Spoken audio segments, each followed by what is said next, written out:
Chapter 10. The Ringing Sword of the Bard. What do you mean, Anastasia, by such extraordinary turns of phrase in speaking about the holiday? You pronounced each word in such a tone that every sound was crystal clear on its own. I tried to reproduce a picture of the holiday with precision, to use detailed images. But what about the words? What particular significance did they have? Upon each word was born a multitude of happy pictures and events, and now they will all come true. For thought and word, you understand, are the principal instrument of the grand Creator, an instrument bestowed not on all that grows with flesh and bone, but just alone to man. Then why doesn't everything that people say come to pass? When the thread between the spoken word and the soul is broken, when the soul is found empty and the image dulled, then what is said, though it be plenty, is as empty as chaotic sound, and nothing can it betoken. That's sheer fantasy. Come on now. You let yourself believe in everything like a naive child.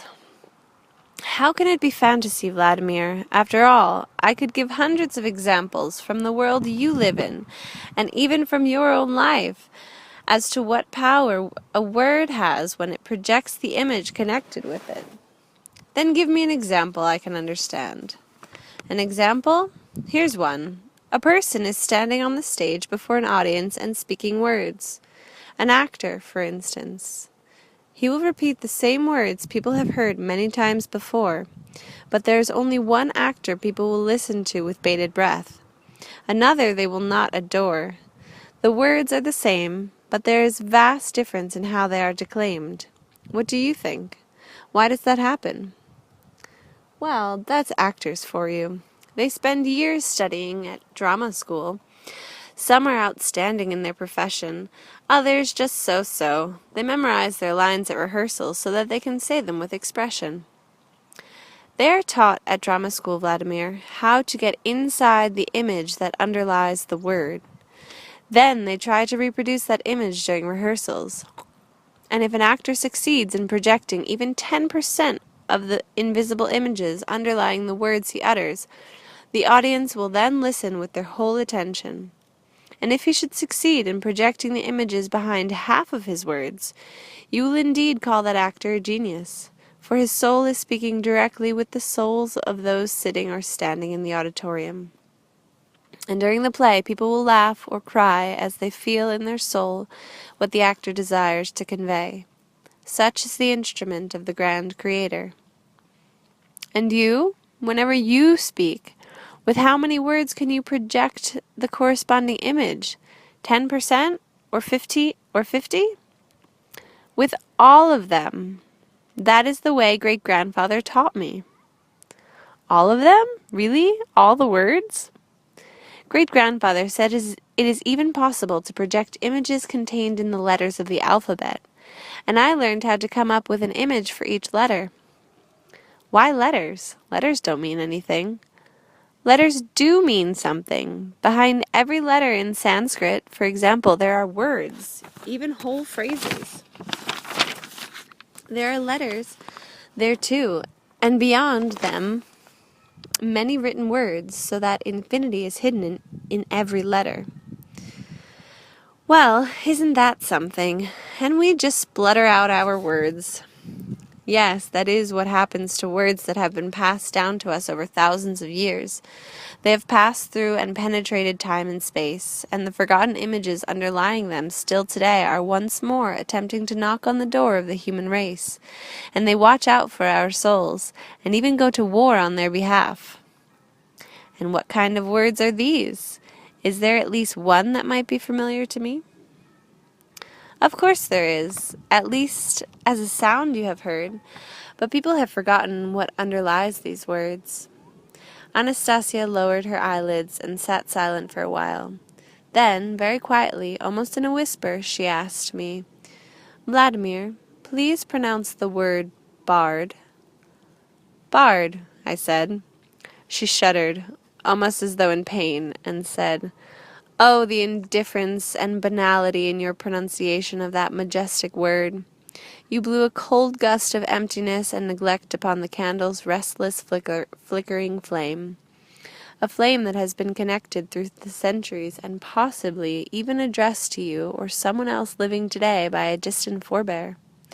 Forgetfulness of our derivation is the cause of our modern devastation.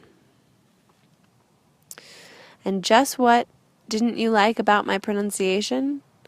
What should I be remembering in connection with that word? Anastasia fell silent. Then, in a quiet voice, she began uttering phrases straight out of antiquity. Long before Christ's birth, there lived certain people on the earth, our forefathers, who were called Celts. Their wise teachers were known as Druids. Many people inhabiting the earth at that time knelt before the Druids' knowledge of the material and spiritual world. Not a single Celtic warrior would dare unsheath his sword in the presence of a Druid. To be awarded the title of Druid, even at the starting level, they had to undergo at least 20 years of arduous training at the hands of a spiritual teacher, a Druid priest. Those who were consecrated in the domain were known as bards. They alone had the moral authority to go out among the people and sing about and inculcate the light and truth contained in their song, using words to project images and heal people's hearts. The Celts fell subject to attacks by the Roman legions. Their last battle took place at a river. The Romans noticed that there were women walking among the Celtic warriors, women with long, flowing hair. Experienced Roman commanders, though knowing what this meant, that they would have to outnumber the Celts 6-1 in order to defeat them, were unaware of the reason why. Nor do modern historians and researchers have a complete explanation. It all had to do with these unarmed women with their long, flowing hair. The Romans surged in with a mighty force, outnumbering the Celts 9-1. Aligned with their backs up against the river, the last family of fighting Celts was on the verge of defeat. They stood strong in a semicircle. Behind them was a young woman breastfeeding a wee baby girl and singing. The young mother sang a bright and cheerful song, so as not to instill doleful fear in the little one's soul, so that she would be left with images of light. Whenever the little one tore herself away from her mother's breast, their eyes would meet. The woman would cease her singing, and each time tenderly utter her baby's name, Barda. Soon there was no longer any semicircle to defend the pair. All that stood between the nursing mother and the flood of Roman legionnaires making their way along the narrow path was a young and blood-gored bard, armed only with his sword. He turned to look at the woman, their eyes met, and they smiled at each other. The wounded bard managed to stave off the Romans, while the woman went down to the river and put her wee baby girl into a little boat and pushed it away from the river bank. With one last great effort of willpower, the bleeding bard threw down his weapon at the woman's feet.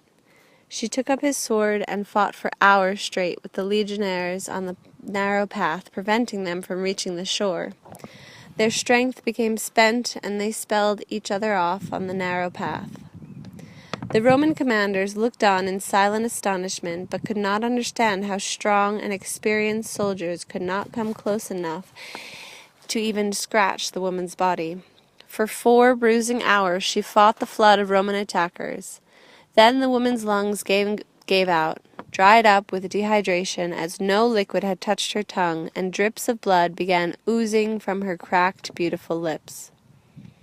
Slowly sinking to her knees, her strength waning all the while, she still managed one more faint smile in the direction of the little boat carrying away her wee Barda, a future songstress, downstream with the current, and one more gleam of the word and its image which have been carried down through the millennia for the benefit of many living upon the earth today. Man's being is not only in the flesh. Man's invisible feelings, aspirations, and sensations are immeasurably sharper and greater than what can be discerned by the eye or ear. As in a mirror, they are but partially reflected in the visible material state. The baby Barda grew into girlhood, and later became a woman and a mother. She lived on the earth and sang. Her songs imparted to people only bright feelings, and like the all-healing ray, helped them chase away the gloominess of the heart.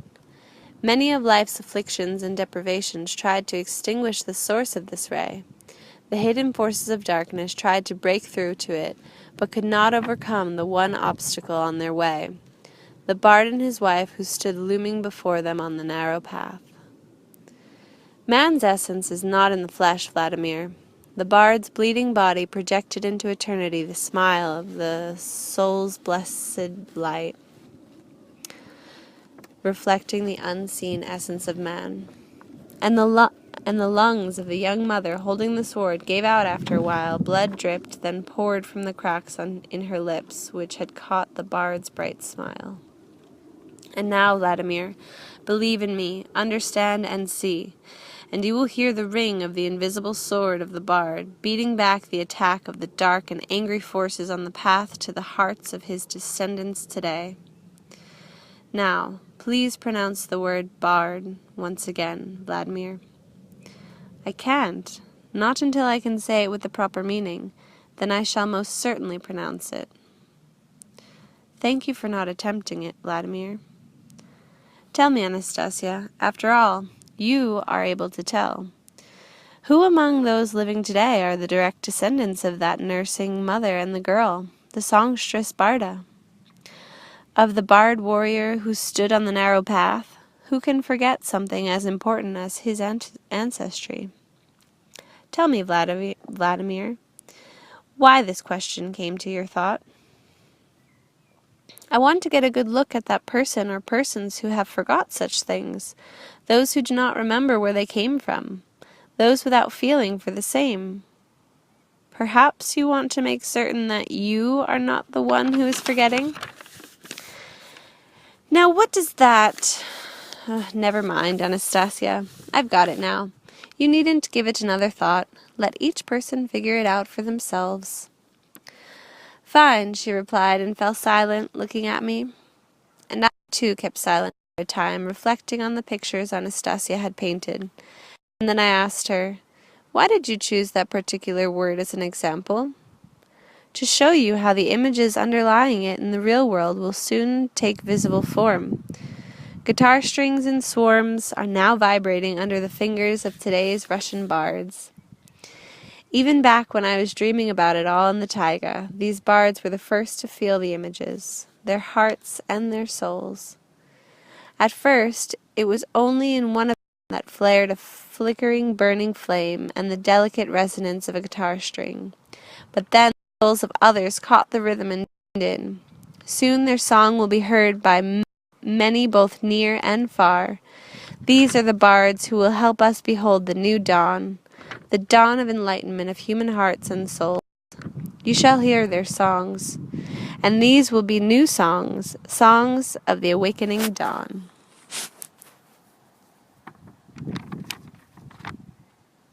Chapter 11. A Sharp About Turn. Returning to the ship after my 3-day stay with Anastasia, it was some time before I was in a frame of mind to take charge of company business. At first, I was unable to decide on the ship's next destination or answer the many radiograms coming in from Novosibirsk. And the hired workers, and even some of my crew, apparently sensed my inattention to the daily routine and began stealing. They were arrested by the police from Surgut, the town where the ship was docked, working with my bodyguards, and detention papers were drawn up. But even this was not something I felt like delving into at the time. It's hard to say at the moment just why my talks with Anastasia had such a strong effect on me. Before this, my firm had received many visits from representatives of all sorts of religious denominations. They claimed they wanted to do something good for society and always asked for money. Sometimes I would oblige just so they would go away, without looking too deeply into the cause they were collecting for. And what was the point of asking them more questions if the conversation always ended up with a request for money? In contrast to these so-called religious people, Anastasia never asked for money. In any case, I couldn't even imagine what I would give her. Outwardly, it seemed she had nothing, and yet I gradually got the impression that she had everything. I gave orders for the ship to proceed full speed to Novosibirsk and holed myself away in my cabin to think. My more than 10 years' experience in business and team management had taught me a lot. The highs and lows I had gone through had given me the skills I needed to seek and find a way out of all sorts of tricky situations. This time, however, I felt I was at rock bottom. All the troubles imaginable came upon me simultaneously. The failure of the firm appeared imminent. One of the so-called well-wishers had already started a rumor, now increasing in currency, that something had happened to me and that I was no longer capable of making sound business decisions. So people concluded it was sao quipe, every man for himself, and that's exactly what happened. Upon my return, I saw how people were saving themselves. Even my relatives had their hand in it, pilfering what they could from the company. It's all going to go broke anyway, they figured. There was just one small group of my long-time employees who had tried to withstand the onslaught. But after the arrival of the lead ship, upon seeing what kind of literature I had my nose into, even they became worried about my mental state. I myself had a perfectly clear and sober perspective on what was happening. I was fully aware that I was no longer in any position to manage this team effectively. Even those I had earlier trusted as my tried and true supporters were now starting to cast doubt upon any decision I took. Even though I very much wanted to tell everyone who would listen about Anastasia, it hardly seemed possible to count on anybody's understanding. It might even land me in a loony bin. My family were already starting to talk about what kind of treatment I needed. Without saying so in so many words, those around me were demanding I get back down to earth and come up with a business plan, and a successful one at that. They dismissed my latest distraction as either madness or a nervous breakdown. I had really begun thinking about all sorts of things in this life of ours. What's going on here, I thought. You hustle through one commercial operation and even earn big money, but where's the satisfaction? You immediately want more. And it's been going on like that for over 10 years now. Where's the guarantee that this race won't last my whole life without so much as a whiff of satisfaction?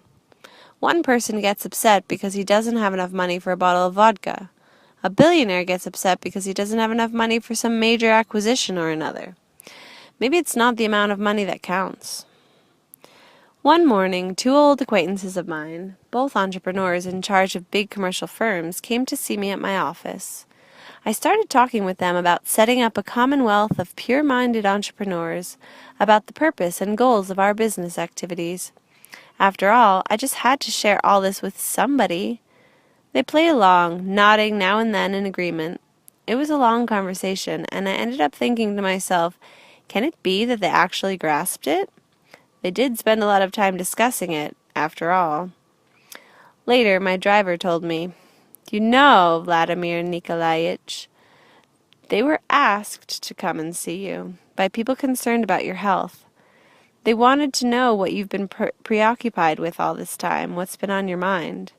In short, to make sure you haven't lost your mind. They wanted to know whether they should call in a psychiatrist or simply wait and let it pass." "And what do you think of my mental state?" He fell silent for a while, and then he said quietly, "For 10 years your work's gone along just great. Many in the city have said you're a successful businessman. But now all your employees are afraid they may be left without a paycheck."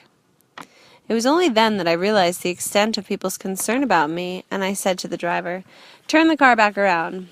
I went back to the office. I called an emergency staff meeting. I appointed supervisors for the company's various activities and gave them full authority to act in my absence.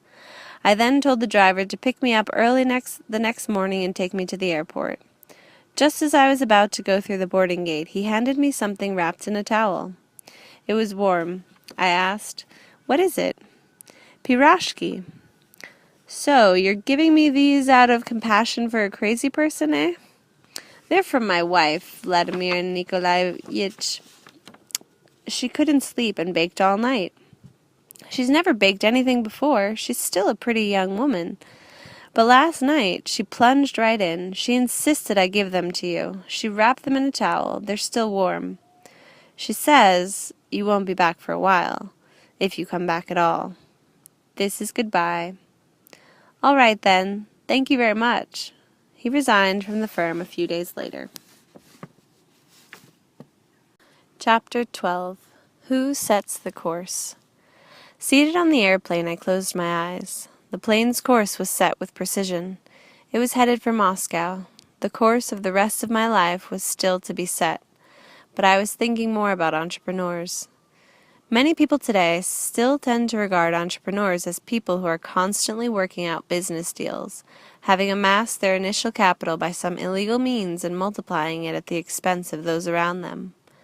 Naturally, just as in any other segment of our society, there are entrepreneurs, and then there are entrepreneurs. However, having been right at the center of the entrepreneurial life in our country from the very beginning of perestroika, I can tell you that the majority of the first wave of post-communist entrepreneurs made their initial capital by looking for unorthodox solutions for producing new merchandise or goods which had been in short supply, and finding more efficient ways of structuring manufacturing operations. It was a peculiar characteristic of Soviet and Russian entrepreneurs to make money from scratch, i.e., starting with nothing, not even credit. After all, the first wave of entrepreneurs had no access to privatized factories that the next wave enjoyed. They had to fly by the seat of their pants and hope they would be lucky. And they did make money from scratch. By way of proof, let me cite an example from my own experience. Chapter 13. Money from Scratch. Back before perestroika, I was in charge of a small unit in a photographic collective. It included lab technicians and a number of roving photographers. Everyone had both a salary and additional perks, which allowed us to make a fairly decent living for the time. Each member of our unit received a percentage of the total profits. Naturally, we wanted more, but for that we had to find more clients. I managed to hit upon a solution. Anyone who wishes is free to copy it, even today. One day, I was traveling on a highway in my humpbacked Zapoforets. I got a tire puncture. While getting the tire repaired, I watched the cars passing by one after another, and I thought to myself, if only we could give all these drivers a chance to have their photo taken, there would be huge profits made. It took but a few minutes to formulate a plan of action in my head, a plan whose realization in practice would soon quadruple our unit's profits. It worked this way. One of our photographers would stand at the side of the highway with a camera. He had two assistants with green armbands bearing the SB insignia and brandishing batons like those used by traffic police. Motorists would stop, thinking it was the Green or some other patrol. Upon learning that it was simply a photo service being offered and that nobody was about to pounce on them or fine them or inspect their vehicle, drivers were happy to stand in front of their car next to the license plate and have their picture taken. They gave the addresses where they would like the photos to be sent, COD. The license plate had to be showing, just in case there was a mix-up in the addresses. We ended up offering this service on all the major highways leading to Novosibirsk over a 6-month period. Then, more and more, we started encountering motorists who had already used the service. But during these 6 months, our unit managed to realize a fairly decent income. Later, I thought of starting a photo campaign to take pictures of residential houses, adding postcard phrases like, "I live here," "Home sweet home," etc. People from our unit took pictures of thousands of houses. The demand turned out to be enormous. It got so that the photographers didn't bother asking which residents wanted it. They would simply walk along and take pictures of every house on the street. A few days later, the postal service would deliver the photos to each dwelling and collect payment. People would send these snapshots to their children. Many said the pictures inspired the kids to come home for a visit. Before long, the collective started having problems paying the members of our unit their salaries, which, in the opinion of the management of the day, had exceeded all reasonable bounds. But there was little they could do about it, since everyone in the collective was entitled to an equal share of their unit's profits. During the early days of perestroika, our unit detached itself from the collective and formed an independent cooperative. I was chosen its first chairman. This way we enjoyed greater freedom of movement. We had the opportunity to gather some seed money together and expand the scope of our operations. I began to think about new ventures to increase company profits. One day I happened to have a conversation with an acquaintance of mine who worked at the Institute of Theoretical and Applied Mechanics. He was complaining that wages were being delayed or not paid at all, and that the lab unit was being threatened with dissolution. Where could they go? What could they do? They weren't needed by anyone, it seemed. "What did your lab do before?" I asked him. "We made thermal gauge tape. Nobody needs it anymore." "What was it used for?" "All sorts of things," he replied. He took a piece of black tape out of his pocket and handed it to me. "See for yourself," he said. I took the piece in my hand, and all at once it turned green as I fingered it. I even threw it on the ground. "What kind of junk is that? It turns green. Now I've got to go wash my hands," I told him, to which he replied, "Don't worry, it simply changed the color from the warmth of your hand. It's supposed to react to changes in temperature. If the temperature of your hand had been above normal, it would have turned red. The color green indicates a normal temperature." The concept took off quickly. Our company began producing flat thermometers and stress indicators. A piece of the tape was stuck onto a sheet of cardboard with bright-colored squares, each one with a number beside it indicating degrees of temperatures, and presto! A new product was born. We had it distributed through the State Warehouse Agency to many regions of the old Soviet Union. This was before the collapse of the USSR in 1991. Our production staff increased and everyone made a fairly decent living. Our seed capital was growing. The lab also came out of the red, since a share of the profits accrued to the Institute. Our cooperative acquired new equipment along with 2 vehicles, and then something happened which gave us an incredible boost. One afternoon I arrived at the company office and noticed both our telephones in use. My secretary was on one of them, listening and taking down notes. The other telephone was being manned by the cleaning lady. No sooner had one of the phones been hung up than it started ringing again. At one point my secretary managed to tell me, "They've been ringing off the hook for over 2 hours already. One call after another, non-stop. Everybody's asking for our thermometers and stress indicators." One fellow cursed us, calling us pre-perestroika dimwits. If we were willing to raise our prices, he said, he would buy them from us wholesale at the higher price. They're all placing bulk orders. They're even ready to give us advance deposits. During the early days of perestroika in our country, if you remember, there was quite a proliferation of manufactured kitsch on the market. Plastic clip-on earrings, posters, and calendars featuring semi-nude girls. Everyone snapped these things up like crazy. Against that background, what we produced looked like a super novelty. But after 6 months of production, sales suddenly took off with a bang. Something had happened, but what? It turned out that on a TV broadcast the previous night, Foreign Affairs correspondent Vladimir Megré, commenting on how innovative the Japanese were, and showed a Japanese stress indicator as an example. It looked just like ours. It was then that I realized for the first time the power of advertising and the nature of this beast called luck. Our staff began working 3 shifts a day round the clock. We hired workers to do the packing, trimming, and finishing in their own homes. Profits steadily increased. We acquired a small passenger ship. I also decided to manufacture seeding equipment for independent farmers. I even chartered a large cruise ship to organize business tours and trade expeditions to the regions of the far Russian north.